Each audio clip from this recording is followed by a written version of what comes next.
paragraph 1, it says, hindi rin niya nilabag ang kalooban ng alinman nilikha, ni kahit ang kalayaan o anumang maaring mangyari ay isinantabi, kundi ang mga ito ay kanyang itinatagpa.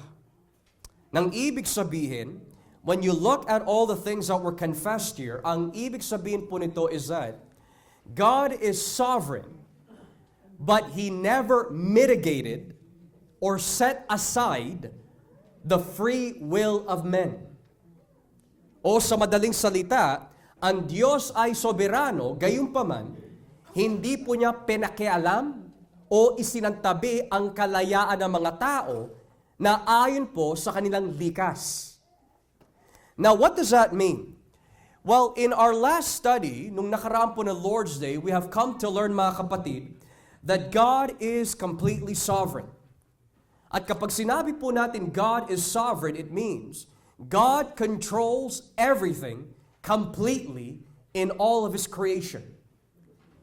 Na sa madaling salita, kontrolado ng Diyos ang lahat ng bagay na Kanyang nilikha, at kung ano po yung nais po niyang gawin sa Kanyang manilikha, yun po ang masusunod.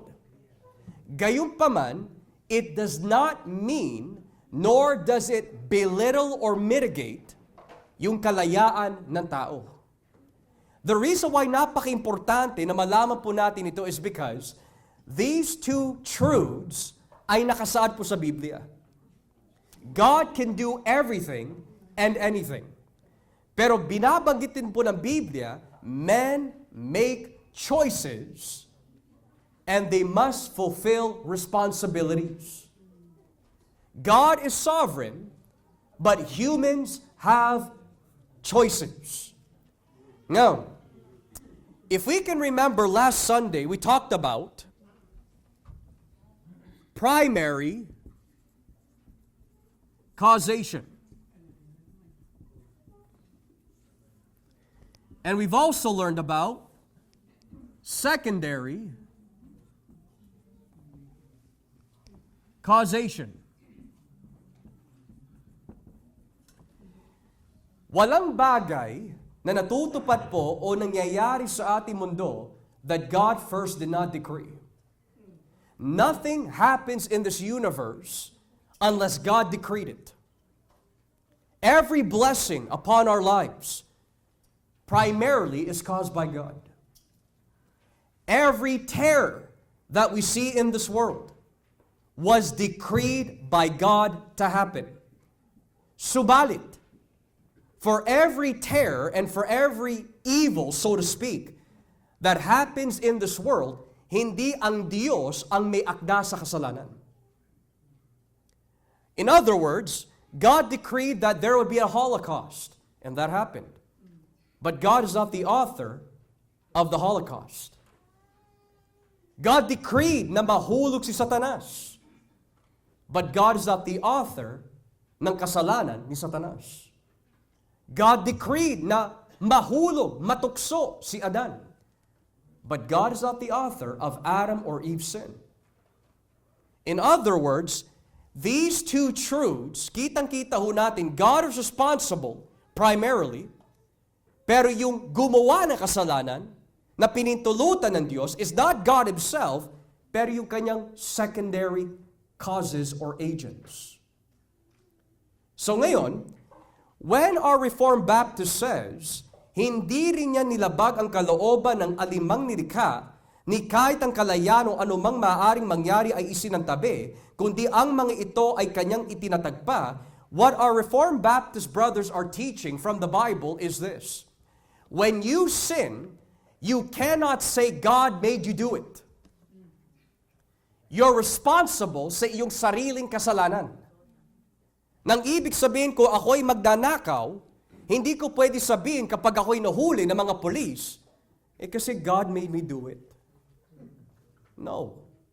God decreed for you to do it, but you actually doing it, nanggaling sa iyo yun, hindi sa Diyos. Pastor, sasabog utak ko, parehas lang tayo. Because these are two truths in the Bible. I'll give you an example, mga kapatid. I'll give you several examples, Lord willing. and how these two truths are in the Bible. Unang-una, sa buhay po ni Haring David. Turn with me in 2 Samuel chapter 24. And we're going to see how primary and secondary causations are found in Scripture. 2 Samuel chapter 24, beginning at verse 1. Look at this. 2 Samuel chapter 24, beginning at verse 1.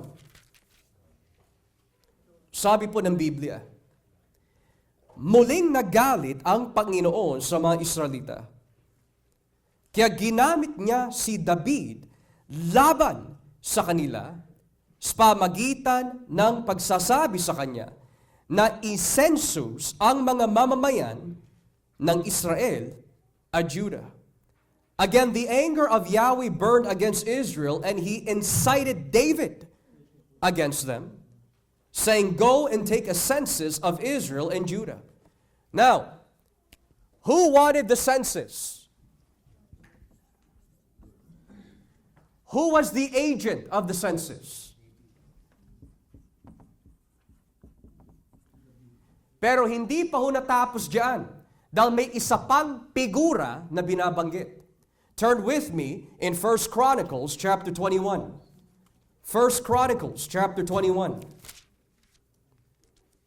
I thought God doesn't tempt man to evil. He doesn't. Read 1 Chronicles 21, verse 1.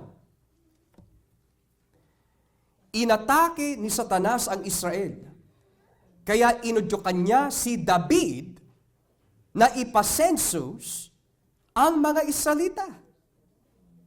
Satan rose up against Israel and incited David to take a census of Israel. Now, Bible skeptics will say, ano ba talaga? Is it God or is it Satan? Or is it David? You don't have to choose. They're all involved. Satan is a part of secondary causation. Because ang pagbibigay census ay kasalanan dahil you're trusting in your military force. And the Bible says, God never tempts any man in sin. So sino ang ginamit ng Diyos upang udyukan si David? Primary, secondary. You see? You don't have to understand it, you just have to accept it. Nandun eh. Wala na tayong magagawa. Another scene is Genesis chapter 50. Yung mga kapatid ni Joseph. Genesis chapter 50, beginning at verse 20. Genesis chapter 50, verse 20. Look what it says. Totoong nagplano kayo na masama sa akin, pero pinlano na ng Diyos na magdulot iyon ng kabutihan na siyang nagligtas na marami sa inyo sa taggutom. You intended to harm me. So that's Joseph's brothers. But God intended it for good to accomplish what is now being done, the saving of many lives. So again, God is the primary causation. Joseph's brothers is secondary causation. In other words, God decreed na ibenta si Joseph, hamakin si Joseph, traidorin si Joseph through his brothers, through Potiphar's wife, and Potiphar himself, through all these things na nakita ho natin hanggang nakarating na po siya sa Egypt. All of that is secondary dahil hindi mangyayari yung secondary unless God decreed it. Primary. I'll give you another example. Yung mga enemies of Jesus in Acts chapter 2. Turn with me in Acts chapter 2. Gawa kapitulo 2, Acts chapter 2. Beginning at verse 23. Acts chapter 2, verse 23. Sabi po ng Biblia, alam na noon pa ng Diyos na itong si Jesus ay ibibigay sa inyo at ganito na talaga ang kanyang plano. Ipinapatay ninyo siya sa mga makasalanang tao na nagpako sa kanya sa krus. This man, referring to Jesus, was handed over to you, referring to the Jews, by God's deliberate plan and foreknowledge. And you, with the help of wicked men, put him to death by nailing him to the cross. Now, sino po yung mga wicked men na binabanggit po dito? Turn with me in chapter 4 of Acts. Chapter 4. Who are these wicked men? Verse 26 and following. Acts chapter 4, verses 26 and following. Tignan niyo po ang nakalagay. Ang mga hari at mga pinuno sa mundo ay nagsama-sama at nagsipaghanda sa pakikipaglaban sa Panginoon at sa kanyang Kristo. Natupad na ngayon ang sinabi ninyo noon. Dahil dito mismo sa Jerusalem, ang mga Hudyo at mga hindi Hudyo, pati si Haring Herodes at si Gobernador Pilato ay nagkaisang kalabanin ang iyong banal na lingkod na si Jesus na iyong pinili na maging hari. Sa kanilang ginawa, natupad na ang iyong balak noon. At ito'y nangyari ayon sa iyong kapangyarihan at kalooban. So, who killed Jesus? Well, secondary causes, Jews, Gentiles, kings, emperors. Secondary, sila ang pumatay. But the question is, sino nagbigay sa kanila upang patayin si Jesus? It's God. Kaya nga, minsan we tend to hear, why do bad things happen to good people? Mali. There's only one good person, and that's Christ. And even the one who was considered to be without sin, by the primary causation of God, ay dinurog po niya si Kristo sa pamagitan ng secondary causes para tayo'y maligtas. Those truths are in the Bible. Lastly, maari ho natin tanungin, what about yung positive? Kasi parang puro negative yata yan eh. Where's the positive here? Did you know that lahat ng ginagawa po ninyo na pagsunod sa Diyos, the primary cause is still God? Basahin po natin ang Philippians chapter 2. Philippians chapter 2, beginning at verses 12 to 13. Excuse me. Philippians chapter 2, verses 12 to 13. Tignan niyo po ang nakalagay.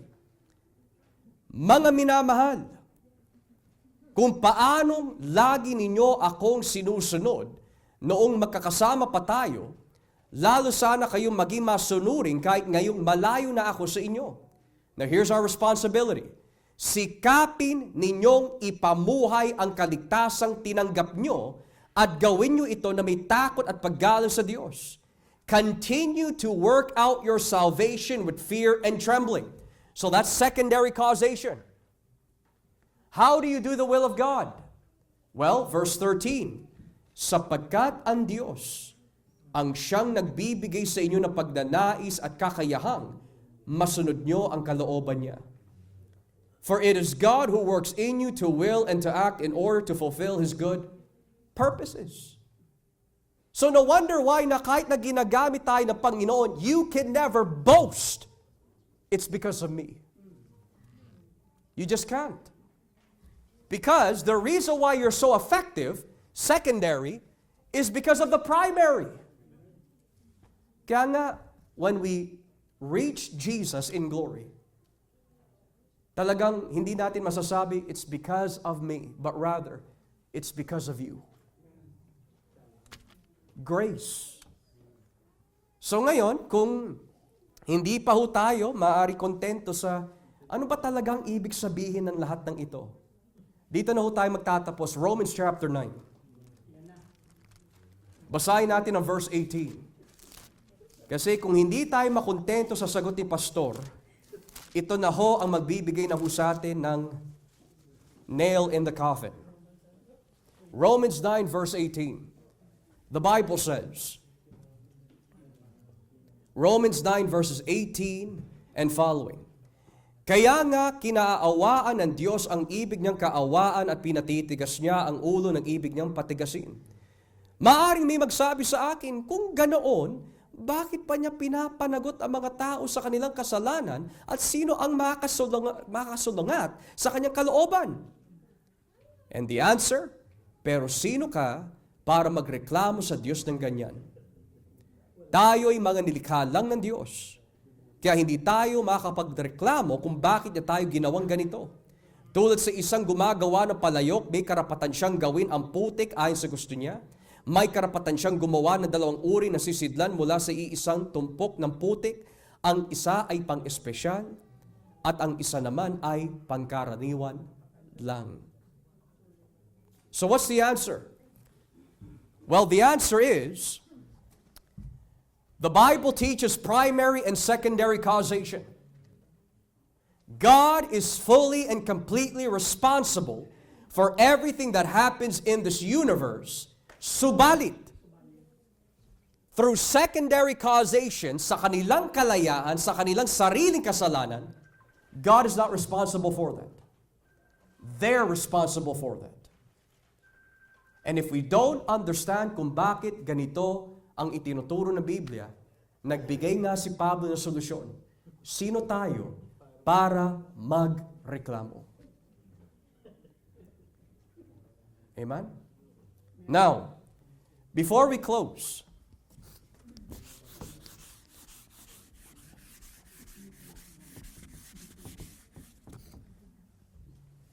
kapag itinuro natin that God is completely sovereign, but man doesn't have free will, nahuhulog tayo po sa hyper-Calvinism. Ito ay nagtuturo that God is so sovereign that man simply does not make choices. You fall into hyper-Calvinism. And that's unbiblical. On the other hand, if you teach man's free will is so superior and God's sovereignty is secondary lang, you fall into Arminianism.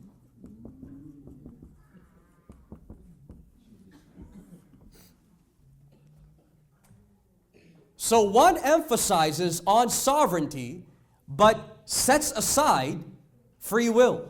Arminianism emphasizes on free will, but God is not sovereign enough to override your will. Arminianism. Pastor, saan po tayo? Dito ho tayo sa sinasabi, huwag tayong magreklamo.